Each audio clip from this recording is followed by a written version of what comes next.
নমস্কাৰ স্বাগতম জনাইছোঁ সকলোকে। মই বৰ্তমান আজি উপস্থিত আছোঁ তিনিচুকীয়া জিলাৰ ডুমডুমা ৰাজচক্ৰ অন্তৰ্গত ২ নং সৰুদিয়াক গাঁৱৰ এখন পথাৰত আছিলে। ২ নং সৰুদিয়াক যি দিৰাক পথাৰ, দিৰাক তৰাজনীয়া, ২ নং সৰুদিয়াক, লাংফাই আদি এই বৃহৎ অঞ্চল আচলতে লাংফাই ১ নং সৰুদিয়াক এই অঞ্চলৰ দিৰাক পাৰৈ এই অঞ্চলৰ বিশেষ এখন পথাৰত, আৰু এই দিৰাক পথাৰত মই আজি উপস্থিত আছোঁ। আপোনালোকে দেখিছে দিৰাক পথাৰৰ মাটি আচলতে কিদৰে চপৰা চপৰে ফাটিছে, ইয়াৰ হাল মাৰি থোৱা মাটি কিদৰে কেনেকুৱা হৈ আছে আপোনালোকে দেখিছে।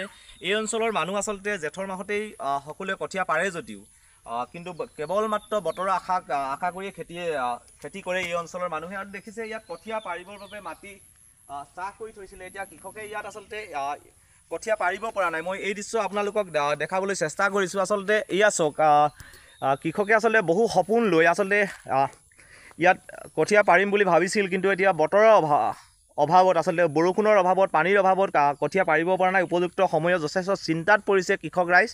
আৰু এই দৃশ্য আচলতে ইয়াত গোটেই পথাৰখনৰ মাজত আপোনালোকে যদি বিচাৰে চাৰিওফালে পথাৰ, দিৰাক পাৰৈ, ২ নং দিৰাক, দিৰাক তৰাজনীয়া, ১ নং সৰু দিৰাক, লাংফাই, গন্ধগুৰি এই অঞ্চলৰ বৃহত্তৰ আচলতে ধান উৎপাদন হয়, যথেষ্ট পৰিমাণৰ ধান উৎপাদন হয়। কিন্তু কেৱল বতৰৰ ওপৰত নিৰ্ভৰ কৰি এইসকল কৃষকে ধান উৎপাদন কৰি আহিছে। আৰু ইয়াত দেখিছে মাটি কঠীয়া পাৰিবৰ বাবে কি সুন্দৰভাৱে চাহ কৰি থৈছিল, কিন্তু এতিয়া বৰষুণৰ অভাৱত কঠীয়া আচলতে ঘৰতেই গজালি মাৰি আচলতে খুব এক দুৰৱস্থা আচলতে। কঠীয়া আকৌ পুনৰ তিয়াব লাগিব নেকি, তেনেকুৱা ধৰণৰ এক চিন্তাত পৰিছে। আৰু কেৱল বছৰেকত এটা খেতি কৰিয়ে এই অঞ্চলৰ ৰাইজে আচলতে এই পথাৰবিলাক এনেধৰণে পেলাই থ'ব লগা হয় উপযুক্ত জলসিঞ্চনৰ অভাৱত। ইয়াত আচলতে কোনো ব্যক্তিগতই হওক বা চৰকাৰীয়ে হওক কোনো ধৰণৰ জলসিঞ্চনৰ ব্যৱস্থা বৰ্তমানলৈকে হোৱা নাই। আশা কৰিছোঁ এই অঞ্চলৰ কৃষকসকল, বিশেষকৈ কৃষিজীৱী ৰাইজে উপকৃত হ'ব পৰাকৈ এই পথাৰবিলাকৰ ইয়াৰ পৰা কিছু নাতি দূৰতেই আছে নদিহিঙৰ দৰে পানীৰে উভৈনদী এখন নদী, য'ৰ পৰা আচলতে জলসিঞ্চনৰ ব্যৱস্থা, য'ৰ পৰা পানী উঠাই এই অঞ্চলত যদি এই পথাৰবিলাকলৈ বুৰাই আনিব পৰা যায়, তেন্তে কৃষক ৰাইজ যথেষ্ট উপকৃত হ'ব। চৰকাৰী কৰ্তৃপক্ষই হওক বা কোনো বিশেষ ব্যক্তিয়ে এই বিষয়বিলাক অলপ চিন্তা কৰিব বুলি আচলতে আহ্বান জনাইছোঁ আজি এই ভিডিঅ'টোৰ যোগেদি। খুব সুন্দৰ পথাৰ, যথেষ্ট উৎপাদন, খাদ্য সামগ্ৰী যথেষ্ট সম্ভাৰ আছে। আচলতে বছৰত ইয়াত 3টা নহ'লেও 2টা খেতি কৰি নিশ্চয় কৰিব পৰা যাব। কিন্তু যিহেতু পানীৰ যথেষ্ট অভাৱ, কিন্তু উপযুক্ত যদি জলসিঞ্চনৰ ব্যৱস্থা কৰে খুব এক সুন্দৰ পথাৰ। আৰু ইয়াতো কৃষক ৰাইজ উপকৃত হোৱাৰ লগতে ভাৰতীয় খাদ্য ভঁৰাললৈ যথেষ্ট খাদ্য ইয়াৰ পৰাই আচলতে যোগান ধৰিব পৰা যাব বুলি আমি অনুভৱ কৰোঁ। আৰু এইখিনিতে মই এজন কৃষকক লগ পাইছোঁ। এই কৃষকে আচলতে কি আহ্বান জনায় চৰকাৰক বা বিভাগীয় কৰ্তৃপক্ষক, কি কৰিলে আচলতে আমি কৃষক ৰাইজ উপকৃত হ'ম।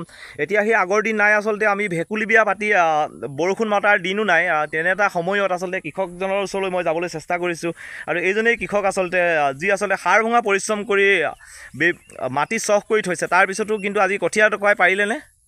কঠীয়াটো আজিলৈকে পাৰিব পৰা নাই, মানে বতৰৰ হেৰিয়ে অহা নাই, বৰষুণে দিয়া নাই। এতিয়া কঠীয়াটো কেনেকৈ পোৱা হ'ব এতিয়া? ইয়াতো কোনো ধৰণৰ পথাৰতো কোনো জলসিঞ্চনৰ ব্যৱস্থা নাই, পানী মেচিন বা কিবা নাই, একোৱেই নাই। চ' কি ক'ব এতিয়া চৰকাৰক বা বিভাগীয় কৰ্তৃপক্ষক কি আহ্বান জনাব? এতিয়াতো চৰকাৰকতো এনেকৈ আবেদন কৰিব লাগে টকা। হয়, এই আচলতে সহজ সৰল সোজা কৃষকৰ আহ্বান আচলতে চৰকাৰ প্ৰশাসন চৰকাৰলৈ আহ্বান, বিশেষকৈ এই অঞ্চলৰ পথাৰবিলাকতো উপযুক্ত জলসিঞ্চনৰ ব্যৱস্থা কৰি যাতে কৃষক ৰাইজে উপকৃত হ'ব পৰাকৈ বছৰেকত অতি কমেও 2টা খেতি কৰিব পৰাকৈ, যিহেতু ইয়াত যদি জলসিঞ্চনৰ ব্যৱস্থা কৰে। আৰু আটাইতকৈ মানে ইয়াত সুফল এটাই পাইছে, আচলতে ইয়াত যদি নদিহিঙৰ দৰে এখন নদী আচলতে যথেষ্ট জলসম্পদে চহকী এখন নদী আছে, সেই আচলতে পানী আচলতে আমি যদি সম্পদৰূপে ব্যৱহাৰ কৰি এই পথাৰবিলাকলৈ বুৱাই আনিব পাৰোঁ, তেন্তে আমাৰ কৃষক ৰাইজ যথেষ্ট উপকৃত হ'ব বুলি আশা কৰি আপোনালোকে যিমান পাৰে এই ভিডিঅ'টো আচলতে বিভাগীয় কৰ্তৃপক্ষৰ হাতত যাতে ভিডিঅ'টো গৈ পৰেগৈ, কৃষক ৰাইজে উপকৃত হ'ব পৰাকৈ আপোনালোকে ভিডিঅ'টো এটা শ্বেয়াৰ কৰি দিবলৈ আশা কৰি আজিলৈ ভিডিঅ'টো ইমানতে সামৰিছোঁ। ধন্যবাদ। জয় আই অসম, জয়টো কৃষক সমাজ।